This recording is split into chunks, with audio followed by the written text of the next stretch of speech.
ಅಲ್ಲ ಎಲೆಕ್ಷನು ಸೋಲು ಗೆಲುವು ಇರ್ತೈತೆ, ಸೋತೀವಂತ ಹಂಗೆ ಇರೋಕ್ಕಾಗಲ್ಲ. ಮುಂದೆ ಗೆಲುವು ಆಗ್ಬೋದು, ಸೋಲಿನಿಂದ ಗೆಲುವು ಆಗೇ ಆಗ್ತದೆ. ಪ್ರಯತ್ನ ಮಾಡೋದಿತ್ತು, ಮಾಡಿದ್ದೀವಿ. ನಾವು ಮೊದಲು ಹೇಳಿದಂಗೆ ಇದು ನಮ್ಮ ಕಾರ್ಯಕರ್ತರ ರಕ್ಷಣೆಗೆ ಅಥವಾ ಒಂದು ಬೇಸ್ ರೆಡಿ ಮಾಡಲಿಕ್ಕೆ ಚುನಾವಣೆ ಮೊದಲೇ ಕೂಡ ಹೇಳಿದ್ದೀವಿ. ಗೆಲ್ಲಲಿಕ್ಕೆ ಎಲ್ಲ ರೀತಿಯ ಪ್ರಯತ್ನ ಮಾಡಿದ್ವಿ. ಆದರೆ ಬೇರೆ ಬೇರೆ ಕಾರಣಗಳಿಂದ ಸೋತಿದ್ದೀವಿ. ಅದು ಹೆಂಗೆ ಸೋತ್ರೆ ಸೋಲೆ. ಅದೇನು ನಾವು ಹೇಳಲಿಕ್ಕೆ ಸಾಕಷ್ಟು ನಮ್ಮ ಕಡೆ ಇದ್ದರೂ ಕೂಡ ಒಂದು ಹೋಟ್ಲಿ ಸೋತರು ಅಷ್ಟೇ, 10 ಹೋಟ್ಲಿ ಸೋತ್ರಟ್ಟು ಸೋತಿದ್ದೀವಿ. ಸೊ ಮಾಡುವಂಥ ಎಲ್ಲ ಎಫರ್ಟ್ಸನ್ನು ಮಾಡಿದ್ದೀವಿ. ಆದರೆ ನಮ್ಮ ಕಾರ್ಯಕರ್ತರಿಗೆ ಒಂದು ಧೈರ್ಯ ತುಂಬಬೇಕಾಗಿತ್ತು, ಒಂದು ಹೊಸ ಬೇಸ್ ತಯಾರು ಮಾಡಬೇಕಿತ್ತು. ಬೇಸ್ ತಯಾರು ಮಾಡೋಲ್ಲಿ ಅಷ್ಟರ ಮಟ್ಟಿಗೆ ನಾವು ಯಶಸ್ವಿ ಆಗಿದ್ದೀವಿ. ಸೋಲಿಗೆ ಪ್ರಮುಖವಾಗಿ ಕಾರಣ ಅಂದರೆ ನಮ್ಮ ಭಾಳಷ್ಟು ಓಟು ರಿಜೆಕ್ಟ್ ಆಗಿದಾವೆ. ಅಂದರೆ ಜಾಸ್ತಿ ಓಟ್ ಹಾಕಿದ್ದಾರೆ. ಅವ್ರಿಗೆ 9 ಹಾಕುವಲ್ಲಿ 10 ಹಾಕಿದ್ದಾರೆ, 15 ಹಾಕಿದ್ದಾರೆ. ಕೆಲವು ಕಡೆ 5,000 6,000 ಓಟ್ ರಿಜೆಕ್ಟ್ ಆಗಿದ್ದಾವೆ, 8,000ವರೆಗೆ ಆಗಿದ್ದಾವೆ. ಅದರ section wise SC ST B. So ಅವೆಲ್ಲ ಒಂದು ಕಡೆ ಇದ್ದರೂ ಸ್ವಲ್ಪ ಈ ಕೋಆಪ್ರೇಟಿವ್ ಸೆಕ್ಟರ್ ನಮಗೆ ಹೊಸದು. ಇಲ್ಲಿವರೆಗೆ ನಾವು ಜನರಲ್ ಎಲೆಕ್ಷನ್ ಮಾಡ್ತಿದ್ವಿ, ಇದು ನಮಗೆ ಹೊಸದು. ಆದರೂ ಕೂಡ ಮ್ಯಾಕ್ಸಿಮಮ್ ಪ್ರಯತ್ನ ಮಾಡಿ ಒಂದು ಹಂತಕ್ಕೆ ತರುವಂಥ ಪ್ರಯತ್ನ ಮಾಡಿದ್ದೀವಿ. ಸೈಜೇಬಲ್ ಓಟ್ ಅಂತ ತೊಗೊಂಡಿವಿ. 12,000 ನಾವು ತೊಗೊಂಡ್ವಿ, 20,000 ಅವ್ರು ತೊಗೊಂಡಾರ. ಸೊ ಎಲ್ಲ ರೀತಿಯ ಪ್ರಯತ್ನ ಮಾಡಿದ್ರು. ಕೆಲವು ಕಡೆ ಮಿಸ್ ಮ್ಯಾನೇಜ್ಮೆಂಟು, ಕೆಲವು ನಮ್ಗೆ ತಿಳ್ಕೊಳ್ಳಿಕ್ಕೆ ಆಗಲಿಲ್ಲ. ಕೆಲವು ಇಲೆಕ್ಷನ್ ಆದಮೇಲೆ ತಿಳ್ಕೊಳ್ಳಿಕ್ಕೆ ಸಾಧ್ಯ ಆಯಿತು. ಹಿಂಗಾಗಿ ಅಷ್ಟಾಗಿ ಟೈಮು ಮೀರೋಗಿತ್ತು. ಸೊ ನಾವೇನು ಗುರಿ ಇಟ್ಕೊತಿದ್ದೀವಿ ಅಷ್ಟನ್ನು ಯಶಸ್ವಿ ಆಗಿದ್ದೀವಿ. ನಾವು ಚುನಾವಣೆಯಲ್ಲಿ ಸೋತಿದ್ವಿ. ಅದು ಏನು ಮಾಡಲಿಕ್ಕಾಗಲ್ಲ. ಅದು ಡಿಫ್ರೆನ್ಸು ನಮ್ಮ ಓಟ್ ಸುಮಾರು ಹೇಳಿದ್ರಲ್ಲ 8,000 6,000. ಕೆಲವು ಕಡೆ ಮತದಾನ ಅಂದರೆ ಬಾದಾಗಿದ್ದಾವೆ ಅಂತ ಏನಂತೀರ ಅದಕ್ಕೆ ನಾವು ರಿಜೆಕ್ಟ್ ಆಗಿದ್ದಾವೆ, ತಿರಸ್ಕೃತ ಆಗಿದ್ದಾವೆ. ಸೊ ಅದು ಕೂಡ ಮೇಜರ್ ಹೊಡ್ತಾಯಿತ್ತು. ಸೊ ನಾವು ಅವ್ರ ಸ್ಟ್ರಾಟಜಿ ತಿಳ್ಕೊಳ್ಳಿಕ್ಕೆ ಸ್ವಲ್ಪ ಸಾಧ್ಯ ಆಗಲಿಲ್ಲ. ಸೊ ಇನ್ನೂ ಭಾಳಷ್ಟು ನಮ್ಮ ಕಾರ್ಯಕರ್ತರು ಕ್ಯಾಂಡಿಡೇಟು ಆ್ಯಕ್ಟಿವ್ ಆಗಿ ಪಾರ್ಟಿಸಿಪೇಟ್ ಮಾಡಬೇಕಾಗಿತ್ತು. ಅಷ್ಟು ಮಾಡಲಿಕ್ಕೆ ಆಗಿದೆ. ಅಂದ್ರೆ ಮತದಾರನ ಮುಟ್ಟಿದರೂ ಕೂಡ ಮನವೊಲಿಸ್ಲಿಕ್ಕೆ ಅವ್ರನ್ನ ಈ ಥರ ಓಟ್ ಹಾಕಿ ಹೀಗಾಕಿ ಅಂತ ಹೇಳಲಿಕ್ಕೆ ಕನ್ವಿನ್ಸ್ ಮಾಡಲಿಕ್ಕೆ ಆಗದಿಲ್ಲ. ಹೀಗಾಗಿ ಬೇರೆ ಬೇರೆ ಸುಮಾರು ಕಾರಣಗಳಿದೆ. ಆಗತ್ತಿಲ್ಲ. ಅದಕ್ಕೆ ಬಂದರೆ ಪ್ಯಾನಲೇ ಬರೋದಿದ್ದು. ಯಾಕಂದರೆ ಇಡೀ ಪ್ಯಾನಲ್ನನ್ನು ನಾವು ಹೇಳಿರ್ತೀವಿ, ನೀವು ನಮ್ಗೆ 15 ಓಟ್ ಹಾಕಂತ ಹೇಳಿರ್ತೀವಿ. ಹಿಂಗಾಗಿ ಬಂದ್ರೆ 15 ಬರಬೇಕಿದ್ರಾಗು ಕಡಿಮೆ ಬರೋ ಚಾನ್ಸ್ ಕಡಿಮೆ. ಜಾರಕಿಹೊಳಿ ಫ್ಯಾಮಿಲಿ ವಿರೋಧಿಗಳೇನಿದ್ರು ಅವರೆಲ್ಲ ಪಕ್ಷ ಭೇದ ಮರೆತು ನಿಮ್ಮ ವಿರುದ್ಧ ಗಟ್ಟಿಯಾಗಿದ್ರು ಅಂತೇಳಿ ಈ ಚುನಾವಣೆ ಹಿನ್ನಡೆ ಅಂತೇಳಿ ಅನ್ಕೋತೀವಿ. ಹಿನ್ನಡೆ ಇಲ್ಲ.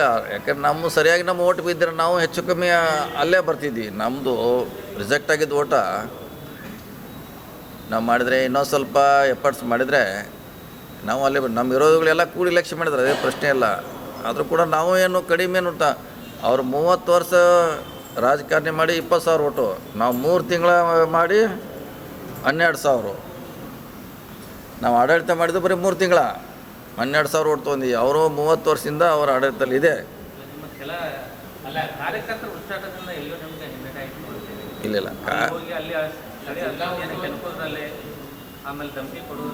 ಇಲ್ಲ ನಮ್ಮವ್ರು ಯಾರು ಮಾಡಿಲ್ಲ ಅಂತ. ಅದು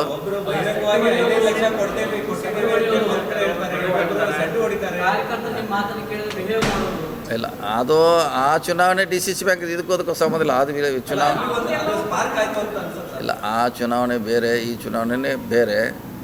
ಆದರೂ ಕೂಡ ಸೈಜೇಬಲ್ ಓಟ್ ತೊಗೊಂಡು ಭಾಳಷ್ಟು ನಮ್ಮ ಓಟ್ ರಿಜೆಕ್ಟ್ ಆಗಿದೆ.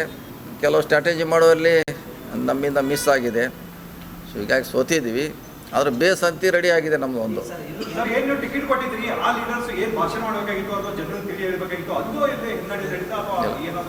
ಭಾಷೆನಿಂದ ಓಟ್ ಯಾರು ಹಾಕಿಲ್ಲ ರೀ.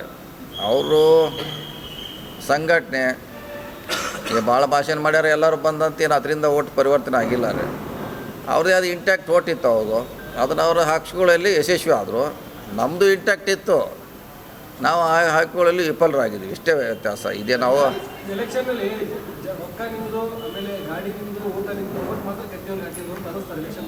ಇಲ್ಲ ರಿಜೆಕ್ಟ್ ಆಗಿದೆಯಲ್ಲ, ನಮ್ಮದು ಜನ ನಮ್ಮ ಜೊತೆ ಎಷ್ಟು ಜನ ಇದ್ದರು, ಎಷ್ಟು ಜನ ಬಂದು ನಮಗೆ ಓಟ್ ಹಾಕಿ ವಿಶ್ ಮಾಡಿ ಹೋದರು. ಆದರೆ ಇಲ್ಲಿ ರಿಜೆಕ್ಟ್ ಆಗಿದ್ದ ಮತಗಳ ಸಂಖ್ಯೆ ಭಾಳ ಇದೆ.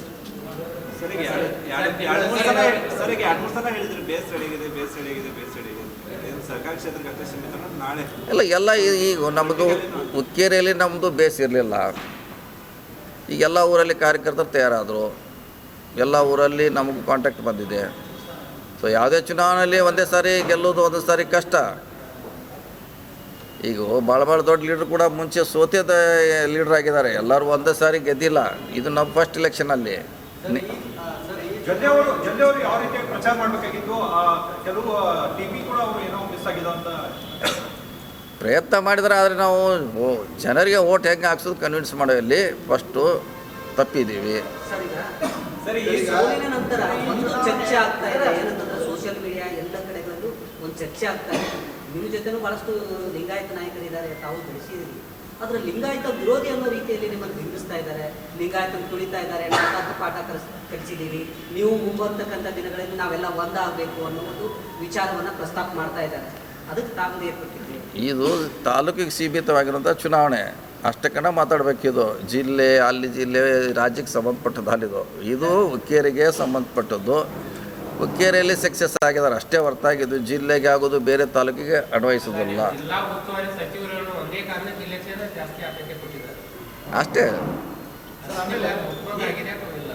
ಸೋಲು ಅಷ್ಟೇ, ಮುಖಭಂಗ ಅನ್ನೋದು ಪ್ರಶ್ನೆ ಬರ್ತದೆ. ಸೋಲು ಕತ್ತಿ ಕುಟುಂಬ ವರ್ಸಸ್ ಜಾರಕಿಹೊಳಿ ಕುಟುಂಬ ಅನ್ನುವಂಥ ನಿಟ್ಟಿನಲ್ಲಿ ಆರಂಭದಲ್ಲೇ ಡಿಬೇಟ್ ಆಗುವಂತ ಕರೆಕ್ಟ್ ಬಗ್ಗೆ ಸಾಕಷ್ಟು ವೈಯಕ್ತಿಕವಾಗಿ ವಾಗ್ದಾಳಿಯನ್ನ ಮಾಡಿದ್ರು. ಕರೆಕ್ಟ್. ಈಗ ಅಲ್ಲ, ಉತ್ತರ ಹೇಳಿಲ್ಲ, ಉತ್ತರ ಅದಕ್ಕೆ ಕೊಡೋದು ಅವಶ್ಯಕತೆ ಇಲ್ಲ. ಯಾಕಂದ್ರೆ ಅವರು ಮಾತಾಡ್ದಂಗೆ ಬೇರೆಯವರು ಅದಕ್ಕೆ ಮಾತಾಡ್ಲಿಕ್ಕೆ ಆಗೋಲ್ಲ.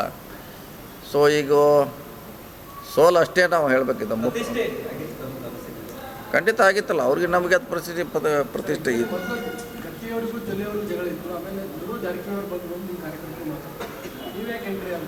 ಇಲ್ಲ, ಅದೇ ಹೇಳಿದ್ರೆ ನಮ್ಮ ಕಾರ್ಯಕರ್ತರ ರಕ್ಷಣೆ ಮಾಡಲಿಕ್ಕೆ ನಾವು ಹೋಗೋದು ಅನಿವಾರ್ಯ ಇತ್ತು, ಹೋದಿವಿ ಅಷ್ಟೇ. ಅದರಲ್ಲೇನೋ ಅವ್ರ ವಿರೋಧ ಇವ್ರ ಪರವಾಗಿ ಅಂತಲ್ಲ, ನಮ್ಮ ಕಾರ್ಯಕರ್ತರು ನಾವು ರಕ್ಷಣೆ ಮಾಡಲಿಕ್ಕೆ ನಾವು ಈ ಚುನಾವಣೆ ಮಾಡಿದ್ದೀವಿ ಅಷ್ಟೇ.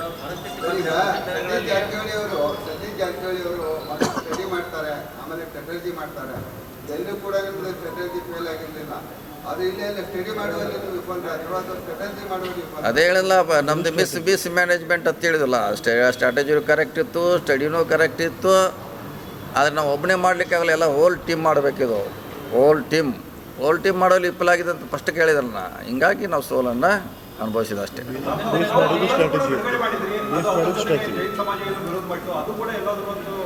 ಎಲ್ಲರೂ ಬಂದಿದ್ದಾರೆ ನಮ್ಮ ಜೊತೆ, ಬಂದಿಲ್ಲ ಅಂತಿಲ್ಲ. ಸೊ ಕೆಲವು ಸೆಕ್ಟ್ರ್ ಬರಬೇಕಾಯಿತು, ಬರೆದಿಲ್ಲ ಅಷ್ಟೇ. ಈ ಚುನಾವಣೆಯಲ್ಲಿ ಕೆಲವು ಸೆಕ್ಟ್ರು ಬರಬೇಕಾಯ್ತು ನಮ್ಮ ಜೊತೆ, ಅವು ಕೈ ಜೋಡಿಸ್ತಿಲ್ಲ. ಸೊ ಅದಾಗಿದೆ, ಮಿಸ್ ಮ್ಯಾನೇಜ್ಮೆಂಟ್ ಆಗಿದೆ. ನಮ್ಮ ವೋಟ್ರಿಗೆ ಹೀಗೆ ಓಟ್ ಹಾಕೋದು ಕನ್ವಿನ್ಸ್ ಮಾಡೋಲ್ಲಿ ನಾವು ವಿಫಲರಾಗಿದ್ದೇವೆ. ಎಲ್ಲ ಕೂಡಿ ಸೋತಿದ್ವಿ ಅಷ್ಟೇ.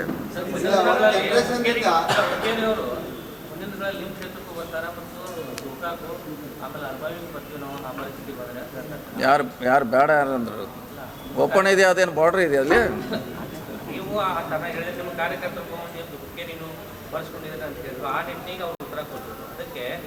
ನಾವು ಹೇಳಿದ್ರಲ್ಲ, ಬಾರ್ಡ್ರ್ ಇಲ್ಲ, ಅದು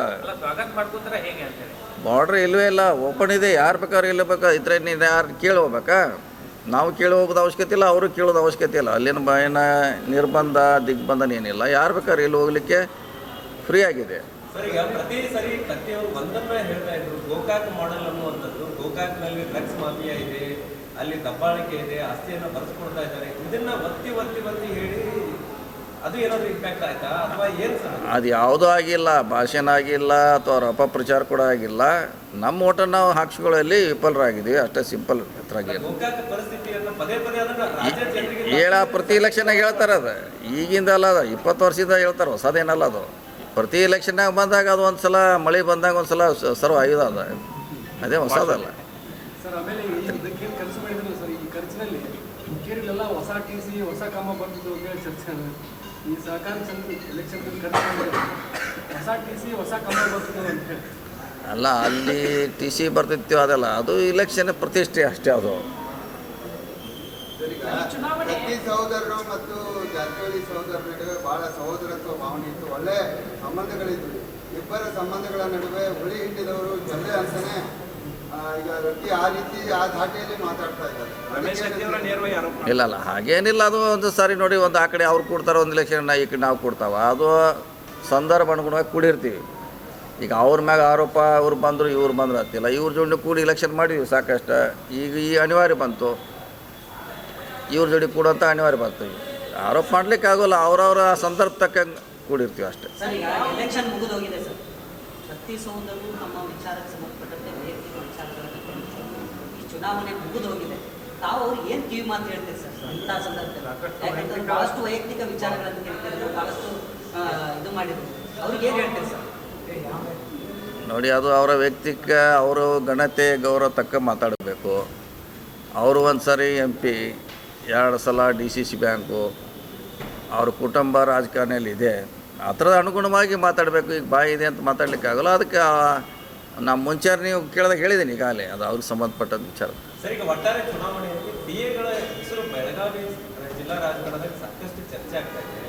ಸತೀಶ್ ಜಾರಕಿಹೊಳಿ ಅವರು PAಗಳನ್ನು ನಂಬಿ ಕೆಟ್ಟರ ಅನ್ನುವಂಥದ್ದು ಕೂಡ ಚರ್ಚೆಗೆ ಬರ್ತಾ ಇರುವಂಥದ್ದು ಸರ್. ಮತ್ತು ಇಲ್ಲಿವರೆಗೆ ಚುನಾವಣೆ ಗೆಲ್ಲಿಸ್ತವ್ರು ಅವರಲ್ಲ. ಅಲ್ಲ, ಇದೊಂದು ಬಾಯ್ ಮಿಸ್ಟೇಕ್ ಆಗಿರಬೇಕು. ಏನು ಇದನ್ನು ನಾವು 2018ರಲ್ಲೂ ಅಂಥದ್ದೊಂದು ಅನುಭವ ಆಗಿದೆ. ಇಲ್ಲ ಆವಾಗ ನಾನು ಕಾನ್ಸ್ಟಿಟ್ಯೂನ್ಸಿಗೆ ಹೋಗೋದೇ ಆಗೋದ್ರಿಂದ ಅದಾಯಿತು, ಹೊರತಾಗಿ PAಗಳಿಂದ ಅಲ್ಲ. ನಾನು ಕಾನ್ಸ್ಟಿಟ್ಯೂನ್ಸಿಗೆ ಹೋಗಿದ್ರೆ ನಾನು ಅದು ಪ್ರಯೋಗ ಮಾಡಲಿಕ್ಕೆ ಮಾಡಿದ ಹೊರತಾಗಿ ಅವರಿಂದ ಅಲ್ಲ. ಅದು ನ್ಯಾಚುರಲಾಗಿ ಕಡಿಮೆ ಬಿತ್ತು, ಯಾರು ನಿರ್ಲಕ್ಷ್ಯ ಮಾಡಿದ್ರು, ಸೋತೀವಿ. PAಗಳಿಂದ ಆಗಿತ್ತು ಅಂತ ಅನ್ನೋಲ್ಲ, ಅಥವಾ ಯಾರಿಂದ ಆಗಿಲ್ಲ. ಕೆಲವು ಇರ್ಬೋದು, ಅವರಲ್ಲಿಯೂ ಸಮಸ್ಯೆ ಇರ್ಬೋದು, ಇಲ್ಲ ಅಂತ ಹೇಳಿಕ್ಕೆ ಆಗಲ್ಲ. ಈ ಸೋಲಿಕ್ಕೆ ನಾವು ಸ್ಟ್ರಾಟಜಿ ಮಾಡಿದ್ರು ಕೂಡ ಜನರನ್ನು ಮುಟ್ಟು